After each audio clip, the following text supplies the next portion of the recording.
And our verse of the day is found in the book of Matthew chapter 11 verse 28. Zanini kimi nina nonke enkhatheleyo nensindwayo mina ngizakuniphumuza. Nanti verse namhlanje kuseni on a Friday siqala ngalo usuku kuyi weekend uthi omemezayo. Nanti izwi namhlanje uJesu ukhuluma nabafundi bakhe uthi wozani kimi nina nonke enisindwayo nenikhatheleyo mina uNkulunkulu ngizakuniphumuza.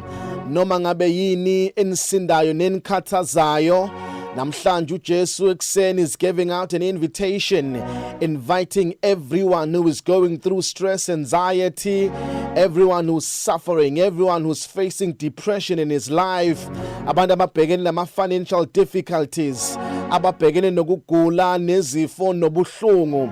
Ukhipha isimemezelo uJesu uthi nonke ensindwayo nonke enikhatheleyo wozani kimi mina njengoNkulunkulu ngizakuniphumuza.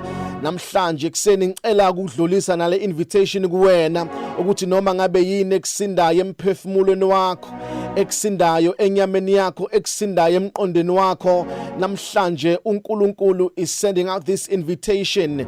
Noma ngabe yini obhekene nayo uthi woza nayo kuye uzokuthwalela. Noma ngabe yini ekusindayo uJesu unezandla ezivulekile, ulindele bonke abakhatheleyo, ulindele bonke abasindwayo. Abanye ubuthonga babaza ubusuku imcamelo umanzi inyembezi bayasindwa. Abanye njengoba sibheke emsebenzini bayabikela ukuthi kazi bazosebenza kanjani namhlanje bayasindwa.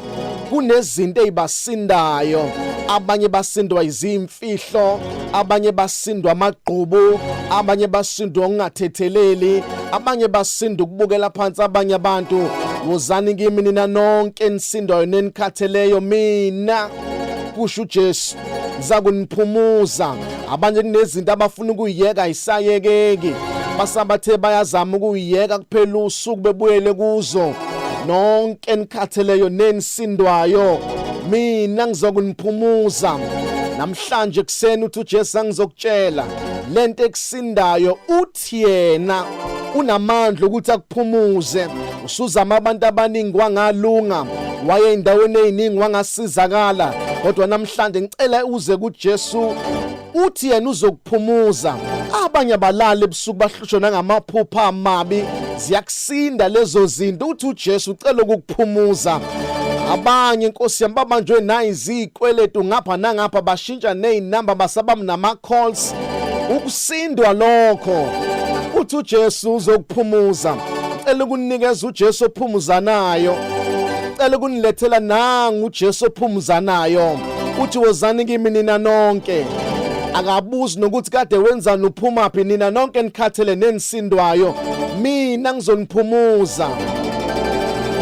Uthi bonke abayivumayo izono zabo beyishiye bese beza kuye uzobanikeza igama elisha, ebanikeze namandla amasha. Uyasindwa wena, ungaqiniseli. Uthi uJesu ufuna ukukuphumuza, ungaqiniseli, ungabekezeli. Nina nonke enisindwayo nenikhathele uthi uzokuniphumuza. Nansi into ezokuphumuza, udinga uNkulunkulu azokuphumuza. Utshela abantu indaba zakho kodwa zaqhubeka zaba khona zangashintsha. Ubudinga uNkulunkulu ozokuphumuza. Ukhulume nabantu abathile wabatshela isimo sakho kodwa saqhubeka safana. Udinga uNkulunkulu ozokuphumuza. Nangu uJesu ekseni, nangu uJesu ekseni, nangu uJesu efuna ukukuphumuza kade uthwele. Cela ukukunikeza nangu uJesu ophumuza nayo. Nanti ikhambi elizokusindisa, nanku umuthi ozokwelapha, nangu udokotela omkhulu owelapha zonke izifo zethu, othethelela zonke izono zethu. Uyaphumuzana, uyakhululana, uyaphilisana.